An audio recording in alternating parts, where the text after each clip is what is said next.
Obituary continued. Babe Ruth is dead. They all came to bid him farewell. His peers, the young, the curious. For Babe Ruth epitomized the American dream. A poor kid with nothing but talent who rose to the highest of heights. Everything about Ruth was, well, Ruthian. He wanted to seize the day, you know, the Latin phrase, carpe diem, seize the day, everything out of every day. The most fun, the most excitement. Day off, let's go to the racetrack. Let's bet $1,500 on the first 3 races. Ah, there's a pretty lady over there. I wonder if she's free. How would she like to meet the great Babe? And though he didn't live a long life, and he didn't live 70 years and 10, from the time he came into his own in baseball, he didn't miss very much. Babe Ruth. Can history possibly exaggerate the feats of a man who in life seemed superhuman? His home runs soared into the skies like rocket ships. With his power, Babe Ruth single-handedly changed the game of baseball. And Ruth's feats off the field were just as extraordinary. He lived life 24 hours a day. Children were one of Babe Ruth's many passions. Ruth was unusually fond of youngsters, and there was a reason for his behavior. Babe Ruth grew up a poor boy by the docks in Baltimore, one of 8 children.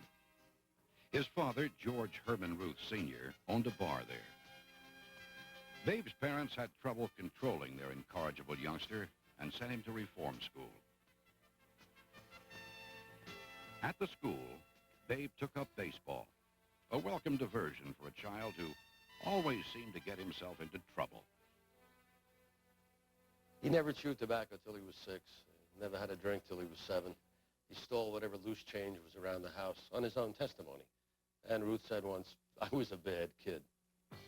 When Babe Ruth tamed his immense energies and directed them toward baseball, he became an immediate standout. So, the Boston Red Sox drafted Babe as a left-handed pitcher in 1914. By 1918, Babe had set a World Series record by pitching 29 2/3 straight scoreless innings. That same year, the Red Sox decided to play Babe in right field on his off days so that the Babe's hitting talent would not be wasted. The results were dramatic.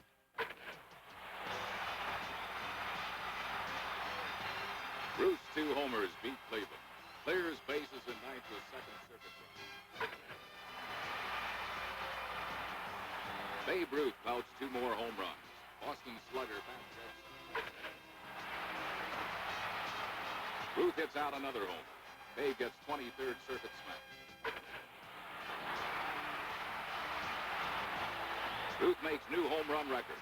Boston slugger gets his 26th drive.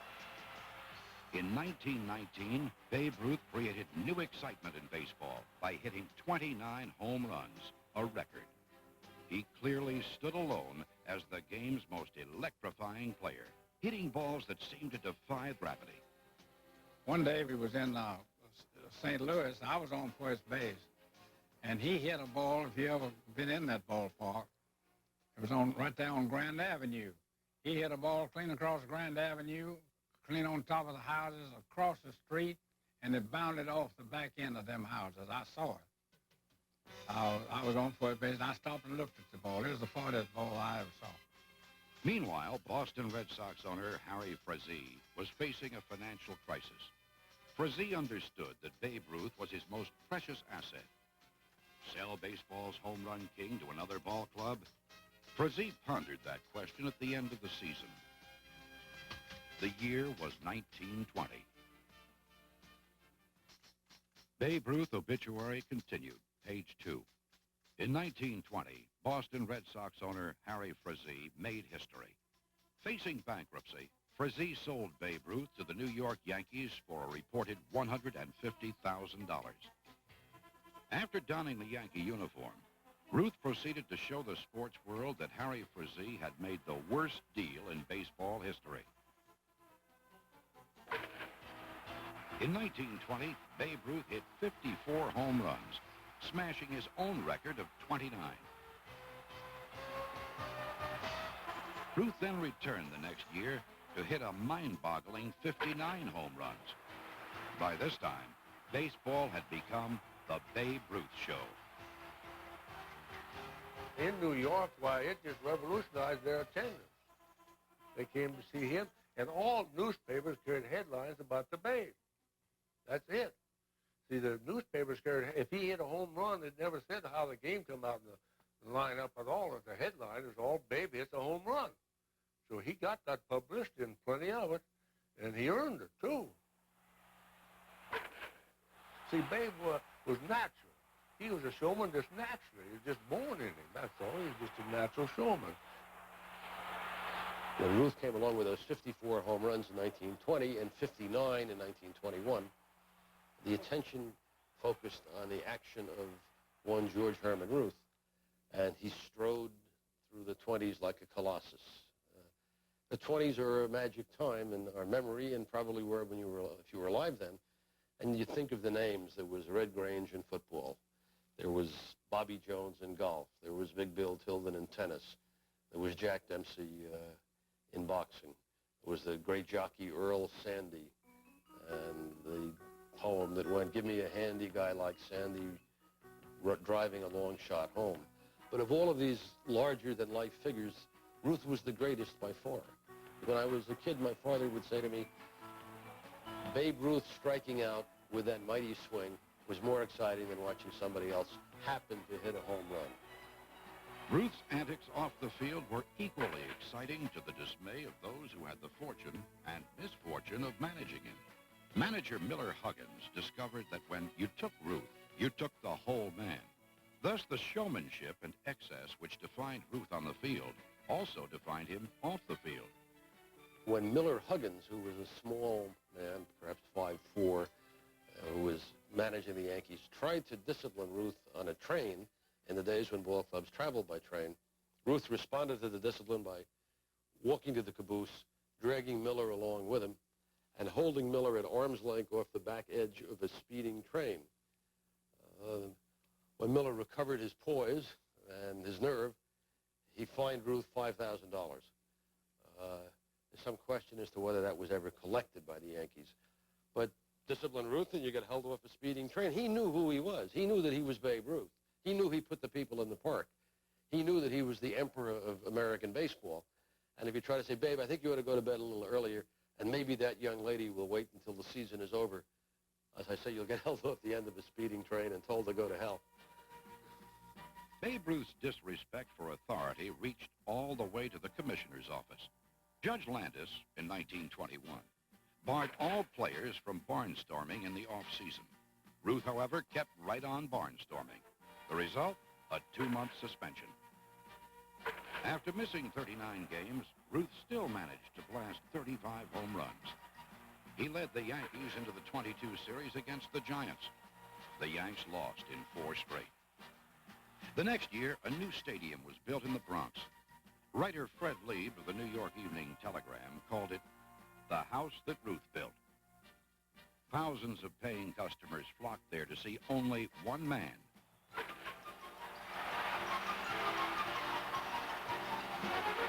Ruth did not disappoint his followers. In 1923, he hit .393 with 41 home runs. Babe Ruth had become the toast of New York. I never will forget that. You see, in New York, there's always a lot of governors and mayors from different towns coming into there and see the Yankees and see Babe Ruth and want to meet him. That's happening every day. Well, this one time, Bill Dickey told Babe, he says, now the governor of Arkansas is going to be here tomorrow, and I want you to meet him. And Babe says, well, that's fine. So here comes the governor of Arkansas. I'm sorry I don't remember his name. But he came down there to the bench. They led him down to the bench. And Bill introduced him to Babe. And do you know what Babe said to the governor of Arkansas? Hello, kid. Glad to meet you. That is his remark. It wasn't glad to know you, governor, or nothing like that. Hello, kid. Glad to know you. Dickie likely fell through a hole. It embarrassed him, see, but that was Babe. That's Babe now. Babe Ruth obituary, page 3. The legend of Babe Ruth extended beyond the confines of the ball field. Babe was known to consume enormous quantities of ale, but he was usually ready the next day when the umpire yelled, "Play ball." I got a good story of him in Chicago. We had our hitting practice, and Ruth hadn't showed up. But McCarthy was sitting on the bench. Joe was sitting over there biting his fingernails, had his arms folded. So he said to me, called me, said, "Say, Joe, come here." I went over there, and he said, "Have you seen the Babe?" I said, "No, I haven't seen him since yesterday's ball game." He says, "Are you going in the clubhouse?" I said, "Yeah." He says, "See if he's in there." So I run across the field and down through the runway and up into the clubhouse. And sure enough, that's that Babe on his little old stool over there in front of his locker. He had his cap on, had his sweatshirt on, had his trousers on. If he'd pulled them up, the zipper would have been in the back. And I said to him, I said, "Hurry up, Babe." I said, "The ball game's about to start." He said, "Oh, Babe, oh, Babe will be out there." So he was sitting there on the bench, and it was time to hit. I reckon somebody punched him. Ruth reached over and got one bat, and he used it as a walking stick. And he walked up to the plate with that one bat. And so helped me, the first ball pitched, I forgot who was pitching, but the first ball pitched, he hit it a half a mile over the top of the stands. He hit it clean out of the ballpark. He didn't hit in the stand. So to make a long story short, he got 2 home runs, a triple, and 2 doubles. So I'll never forget if I live to be 100 years old. McCarthy was sitting in the middle. I was sitting on my little old stool. Fletcher was sitting on. We was resting. So McCarthy looked around at me, and he says, "What are you going to do with a son of a gun like that?" I said, "Get that booger tight every day, every day." Drinking was only one of Ruth's vices, however. There was the time in 1925 when a delirious Babe collapsed in a train station, reportedly with the flu. His manager, Miller Huggins, had another explanation. Babe's mammoth appetite had done him in. Too many hot dogs. The Babe loved hot dogs. The years ensued, and so did the legends. In the 1926 World Series, Ruth set a new standard. 3 home runs in a series game. It was later reported that Ruth had visited a sick boy in the hospital before the game, promising to hit the youngster a home run. That deed accomplished, the boy reportedly recovered. These were baseball's golden years. In 1927, the baseball world saw the emergence of a Yankee team some consider the finest in history. That year, the Sultan of SWAT's majestic swing landed his name in the record books yet again. There's a swing and a long drive, deep right field, way back. This ball's out of here. Number 16 for Babe Ruth. Ruth has done it, a new home run mark. Babe Ruth has them on their feet. Number 60 for the Bambino. A tremendous blast into the right field bleachers. And then the coup de grace, the 1932 World Series. Yankees versus Cubs. Game 3. Charlie Root on the mound for the Cubs. In the 4th inning, Babe Ruth was at the plate. Root got 2 strikes on Babe. What then occurred remains the subject of legend. Some say Babe Ruth pointed to center field as if predicting a home run there. Others say he did no such thing. The question is, did he really do it? Well, I talked to a lot of Yankees who played with him. I talked to 10, and I got 11 versions. Yes, he did it.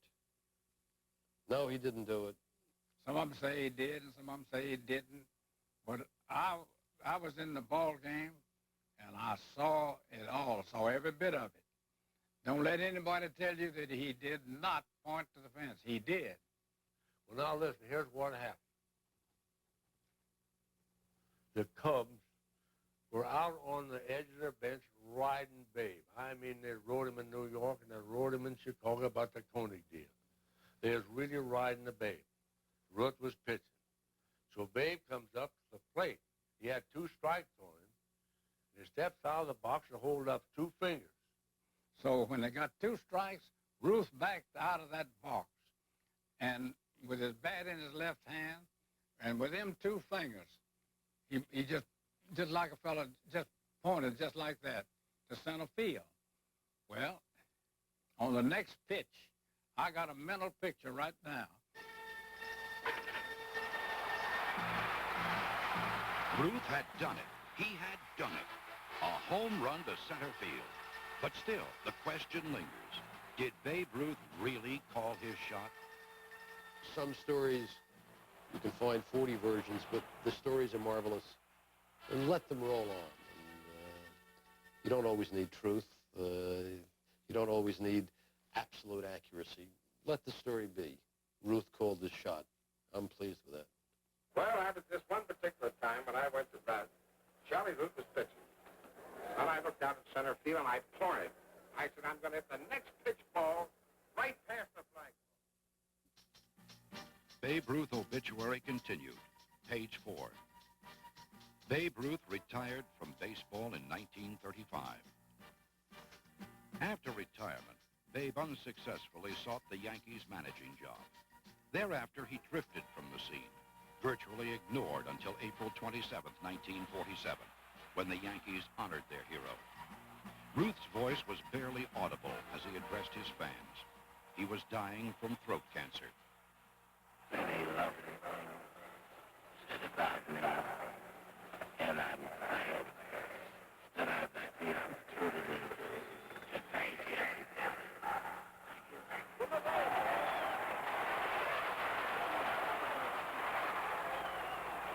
He was in the class by himself. He, as far as his ability, as far as I know, there's nobody else could do the things that Babe could do, and do them when he could do them and how he did them. He could do it by himself. He was a legend. Why, sure is a legend. You never find another like him. Have you ever seen a man in baseball since you can come close to him?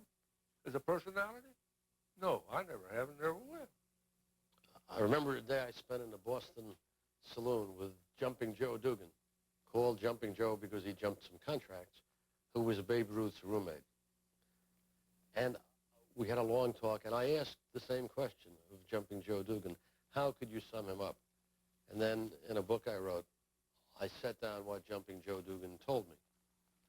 He said, to understand him, you had to understand this. He wasn't human. He was an animal. No human could have done the things he did, lived the way he did, and been that kind of ball player. Cobb, could he pitch? Speaker, the rest, I saw them. There was never anybody close. When you figure the things he did, and the way he lived and the way he played, you got to figure he was more than an animal even. There never was anyone like him. And then in his old man's voice, Joe Dugan said, he was a god. Today, April 16, 1948, a man has died. And a legend has been born.